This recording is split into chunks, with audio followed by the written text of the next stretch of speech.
Harry کی motor cycle خراب ہو گئی تھی اور وہ اپنی موٹر سائیکل کو ٹھیک کرنے کی کوشش کر رہا تھا، لیکن خرابی زیادہ تھی، اس لیے موٹر سائیکل ٹھیک نہ ہوئی۔ ہیری اس وقت اپنی موٹر سائیکل پر جھکے جھکے پسینے میں شرابور ہو چکا تھا۔ اس کے ہاتھ موٹر سائیکل کے تیل سے کالے ہو گئے تھے۔ جب ہیری تھک گیا تو اس نے سیدھے ہوتے ہوئے اپنے تیل بھرے ہاتھوں سے پیشانی کا پسینہ پونچھا، جو محنت کرنے کی وجہ سے اس کی پیشانی پر ننھے ننھے قطروں کی صورت میں جمع ہو گیا تھا۔ لیکن ہوا یہ کہ پیشانی کا پسینہ تو صاف ہو گیا، لیکن ہاتھوں کی کالک اس کی پیشانی پر لگ گئی اور ہیری کی صورت عجیب سی معلوم ہونے لگی۔ اس وقت ہیری دراصل اپنے دوستوں کے پاس سے گھر واپس آ رہا تھا۔ اس کے دوست ایک پہاڑی شہر میں رہتے تھے۔ ان کے ہاں سے واپس آتے وقت راستے میں ہیری کی موٹر سائیکل خراب ہو گئی۔ اب تو ہیری کے لیے صرف ایک طریقہ باقی رہ گیا کہ وہ اپنی موٹر سائیکل کو دھکیل کر سڑک کے کنارے کھڑا کرے اور خرابی دور کرنے کی کوشش کرے۔ وہ سوچنے لگا کہ یہ موٹر سائیکلیں اس وقت کیوں خراب ہوتی ہیں جب مرمت کروانے کے لیے کوئی بھی ورک شاپ قریب نہیں ہوتا۔ اس وقت وہ شہر سے کئی میل دور تھا اور اس جنگل میں تو اسے اپنی موٹر سائیکل ٹھیک کرنے کے لیے کوئی مدد ہی نہیں مل سکتی تھی۔ ہیری کے والد شہر کے ایک بہت مشہور ڈاکٹر تھے۔ ان کا مطب بہت مشہور تھا اور انہیں اس سے خاصی آمدنی ہوتی تھی۔ انہوں نے اپنے بیٹے ہیری کی 70ویں سالگرہ پر اسے موٹر سائیکل تحفے میں دی تھی۔ اپنی موٹر سائیکل کا انجن دیکھ دیکھ کر ہیری نے موٹر سائیکل کے متعلق اتنی معلومات حاصل کر لی تھیں کہ وہ چھوٹی موٹی خرابی کو خود ہی ٹھیک کر لیتا۔ چنانچہ اس نے اپنے تیل بھرے ہاتھوں سے ماتھے کا پسینہ پونچھتے ہوئے سڑک پر نظر ڈالی اور سوچنے لگا کہ اگر اس وقت کوئی اور موٹر وغیرہ سڑک پر سے گزرتی ہوئی نظر آ جائے تو وہ اسے روک کر مدد حاصل کر سکتا ہے۔ ہیری کی یہ خواہش ایسی آسان نہ تھی جو پوری ہو جاتی، کیونکہ اس وقت رات زیادہ ہو چکی تھی اور اس سڑک پر تو ویسے بھی بہت کم موٹریں چلتی تھیں۔ کبھی کسی کسان کی کوئی گاڑی گزر جاتی۔ پھر اس وقت تو رات زیادہ ہونے کے علاوہ تاریک بھی تھی، کیونکہ یہ چاند کی آخری راتیں تھیں۔ جنگل میں اتنا اندھیرا چھایا ہوا تھا کہ آسمان پر ایک بھی تارا نظر نہیں آ رہا تھا۔ البتہ دور سے ایک چراغ ٹمٹماتا ہوا نظر آ رہا تھا۔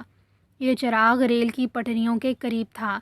دراصل وہاں ریلوے کے سگنل مین کی کوٹھری بنی ہوئی تھی۔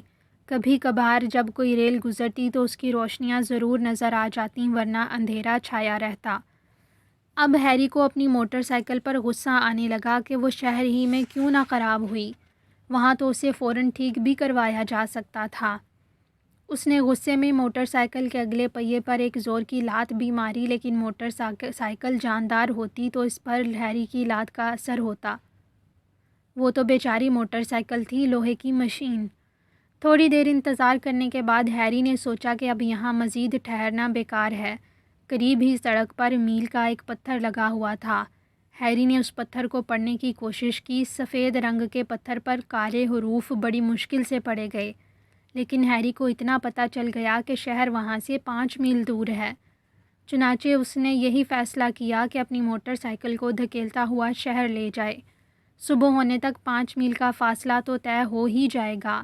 ابھی وہ اپنی موٹر سائیکل کو دھکیلتا ہوا تھوڑی ہی دور گیا تھا کہ اسے ایسا معلوم ہوا جیسے سڑک کے کنارے جھاڑیوں میں کسی شخص نے ماچس جلائی ہو۔ ہیری نے 1 منٹ رک کر اندھیرے میں آنکھیں پھاڑ پھاڑ کر دیکھا۔ اسے کچھ فاصلے پر 3 سائے کھڑے نظر آئے۔ یہ تینوں سائے ایسی جگہ کھڑے تھے جہاں سے ریلوے لائن کی طرف کچی سڑک جاتی تھی۔ ہیری کے پیر میں اس وقت کریپ سول کے جوتے تھے، جن سے آواز تو بالکل ہی پیدا نہیں ہوتی۔ ان جوتوں سے ہیری کو بڑی مدد ملی۔ اس نے موٹر سائیکل ایک طرف کھڑی کی اور دبے پاؤں ان سایوں کے قریب گیا تو اسے معلوم ہوا کہ وہ تینوں آپس میں باتیں کر رہے ہیں۔ ہیری غور سے ان تینوں کی بات چیت سننے لگا، کیونکہ وہ جس جگہ کھڑا تھا وہاں آواز صاف سنائی نہیں دے رہی تھی۔ ہیری دبے پاؤں گھاس پر چلتا ہوا ان تینوں کے قریب پہنچا۔ اس وقت وہ تینوں ایک بڑے سے پتھر کی آڑ میں تھے۔ ہیری خاموشی سے اس پتھر پر چڑھ کر لیٹ گیا۔ یہ کام اس نے اتنی خاموشی سے کیا کہ ان تینوں کو بالکل خبر نہ ہوئی اور وہ تینوں اپنی باتوں میں لگے رہے۔ ہیری نے ان کی جو گفتگو سنی وہ اس کے لیے بڑی اہم تھی۔ اب تو ان کی گفتگو سنتے ہی اس کے بدن کے رونگٹے کھڑے ہو گئے۔ وہ سوچنے لگا کہ اگر یہ تینوں اپنے مقصد میں کامیاب ہو گئے تو بہت برا ہوگا۔ اس وقت ان تینوں میں سے ایک بات کر رہا تھا، غالباً 2 آدمیوں کا سردار تھا، اور اس وقت آخری بار اپنے ساتھیوں کو ہدایتیں دے رہا تھا۔ وہ کہہ رہا تھا، ڈک یہاں سے سگنل مین کے کمرے کی طرف جائے گا۔ اگر سگنل مین کوئی گڑبڑ کرے تو ڈک کو اجازت ہے کہ وہ سگنل مین کو جان سے مار دے، ورنہ صرف ہاتھ پیر باندھ کر چھوڑ دے، کیونکہ ہم نہیں چاہتے کہ بہت زیادہ آدمی مارے جائیں۔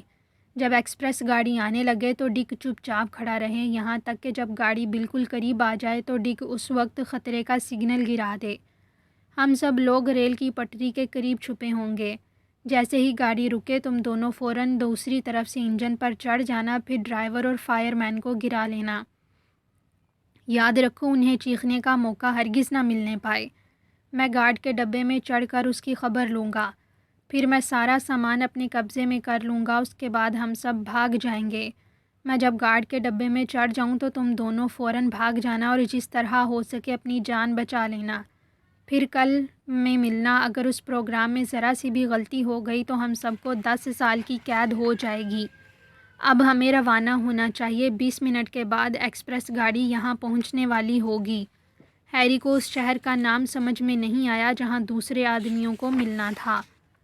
جب یہ تینوں وہاں سے روانہ ہو گئے تو ہیری تھوڑی دیر کے لیے اپنی جگہ لیٹا رہا، پھر وہ بھی آہستہ آہستہ ان کے پیچھے روانہ ہو گیا۔ جب وہ ریلوے لائن کے پاس پہنچا تو اس وقت سامنے سے ایک مال گاڑی آ رہی تھی۔ ہیری فوراً ہی جھاڑیوں میں چھپ گیا تاکہ انجن کی روشنی میں کوئی اسے دیکھ نہ لے۔ جب مال گاڑی چلی گئی تو وہ پھر آگے بڑھا۔ اس نے دیکھا کہ ان تینوں میں سے ایک آدمی سگنل مین کے قریب پہنچا، اپنی جیب سے ایک کالا سا رومال نکال کر اپنے چہرے پر اس طرح باندھا کہ صرف آنکھیں کھلی رہ گئیں اور باقی سارا چہرہ چھپ گیا۔ اس کے بعد اس نے اپنی جیب سے ایک پستول نکال کر دیکھا کہ وہ بالکل ٹھیک ہے یا نہیں۔ جب اسے پستول کی طرف سے اطمینان ہو گیا تو اس نے فوراً ہی سگنل مین کے قریب پہنچ کر اسے پستول دکھاتے ہوئے حکم دیا کہ وہ اپنے ہاتھ اوپر اٹھا لے۔ بیچارہ سگنل مین پستول دیکھ کر گھبرا گیا۔ اس نے فوراً اپنے ہاتھ اوپر اٹھا دیے۔ پھر دوسرے آدمی نے اپنی جیب سے رسی نکال کر سگنل مین کے ہاتھ پیر کس دیے اور منہ پر کپڑا باندھ دیا تاکہ وہ چیخ پکار نہ کر سکے۔ اس کام سے فارغ ہو کر وہ آدمی ریل گاڑی کا انتظار کرنے لگا۔ پھر جیسے ہی ریل گاڑی قریب پہنچی اس نے جھٹ سے خطرے کا لال سگنل گرا دیا۔ تھوڑی دیر بعد گاڑی قریب پہنچ کر سیٹیاں بجاتی ہوئی رک گئی۔ ہیری نے دیکھا کہ 2 آدمی بھاگ کر ڈبے کے دونوں طرف سے انجن روم میں چڑھ گئے اور تیسرا آدمی جو ان دونوں کا سردار تھا گارڈ کے ڈبے کی طرف بڑھا۔ اس وقت گارڈ گاڑی رکنے کی وجہ معلوم کرنے کے لیے اپنی کھڑکی سے جھانک رہا تھا۔ اسی وقت دوسری طرف سے ان بدماشوں کا سردار اندر داخل ہوا اور پستول دکھاتے ہوئے گارڈ کو حکم دیا کہ فوراً اپنے ہاتھ اوپر اٹھا لے۔ بیچارہ گارڈ بھی اس اچانک حملے سے گھبرا گیا۔ ڈر کے مارے اس نے اپنے ہاتھ اوپر اٹھا لیے۔ اس آدمی نے گارڈ کو حکم دیا کہ وہ پیٹھ پھیر کر کھڑا ہو جائے۔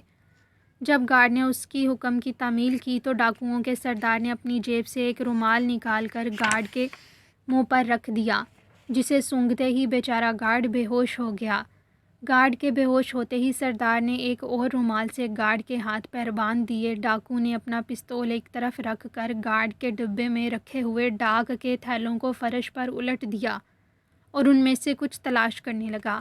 ہیری کو تو اسی بات کا انتظار تھا کہ وہ سردار کسی طرح دوسرے کام میں مشغول ہو جائے۔ ہیری نے جیسے ہی یہ دیکھا کہ ڈاکو دوسرے کام میں لگا ہوا ہے، وہ بھی چپ چاپ گارڈ کے کمرے میں داخل ہوا اور لوہے کی ایک سلاخ اٹھا کر ڈاکو کے سر پر زور سے دے ماری۔ اس نے اسے اتنا موقع بھی نہ دیا کہ وہ پلٹ کر اپنا بچاؤ کر سکتا۔ سلاخ کی چوٹ سے ڈاکو بے ہوش ہو گیا۔ ہیری نے جلدی جلدی اس ڈاکو کے کپڑے پھاڑ کر اس کے ہاتھ پیر باندھ دیے، پھر اس نے گارڈ کے ہاتھ پیر کھول دیے، لیکن گارڈ ابھی تک بے ہوش تھا۔ اسے فوراً ہی ہوش میں لانا ہیری کے بس سے باہر تھا۔ چنانچہ ہیری گارڈ کو اسی حالت میں چھوڑ کر بھاگتا ہوا انجن روم میں پہنچا، لیکن وہ دونوں بدماش وہاں سے بھاگ چکے تھے۔ البتہ انجن کا ڈرائیور اور فائر مین وہاں بے ہوش پڑے تھے، ان کے سروں سے خون بہہ رہا تھا۔ ان دونوں کو اس حالت میں دیکھ کر ہیری جلدی سے دوسرے ڈبے میں داخل ہوا۔ وہاں صرف 2-3 آدمی بیٹھے ہوئے تھے۔ ہیری نے ان سے مختصر طور پر تمام واقعہ بیان کر کے کہا کہ میں اس کی مدد کی جائے۔ یہ سن کر 2 آدمی ہیری کی مدد کے لیے تیار ہو گئے۔ ان دونوں آدمیوں کی مدد سے ہیری نے دوبارہ گاڑی چلا دی۔ وہ کچھ دن پہلے رضاکارانہ طور پر فائر مین کی حیثیت سے کام کر چکا تھا، اس لیے اسے انجن چلانے میں دشواری نہیں ہوئی۔ کئی میل کا سفر طے کرنے کے بعد وہ ریل گاڑی ایک اور سگنل پر پہنچی۔ ہیری نے یہاں گاڑی روک کر سگنل مین کو تمام واقعہ سنایا۔ پھر سگنل مین نے تار کے ذریعے سے بڑے اسٹیشن کو اس واقعے کی اطلاع دے دی۔ اس کام سے فرصت پا کر ہیری دوبارہ انجن میں سوار ہوا اور بڑے اطمینان سے گاڑی آگے بڑھا دی۔ جب ان کی گاڑی دوسرے بڑے اسٹیشن پر پہنچی تو اسٹیشن پر پولیس بھی موجود تھی۔ انہوں نے فوراً گارڈ کے ڈبے سے اس آدمی کو پکڑ لیا جس نے گارڈ کو بے ہوش کر دیا تھا۔ ہیری اس مجرم کو پکڑوانے کے بعد ایک مال گاڑی میں بیٹھ کر اس سگنل تک آیا جہاں وہ سگنل مین بندھا ہوا پڑا تھا۔ اسے آزاد کرانے کے بعد ہیری اسی مال گاڑی میں بیٹھ کر اپنے شہر پہنچا۔ یہاں اسٹیشن پر بہت سے فوٹوگرافر اور اخباروں کے نمائندے کھڑے تھے۔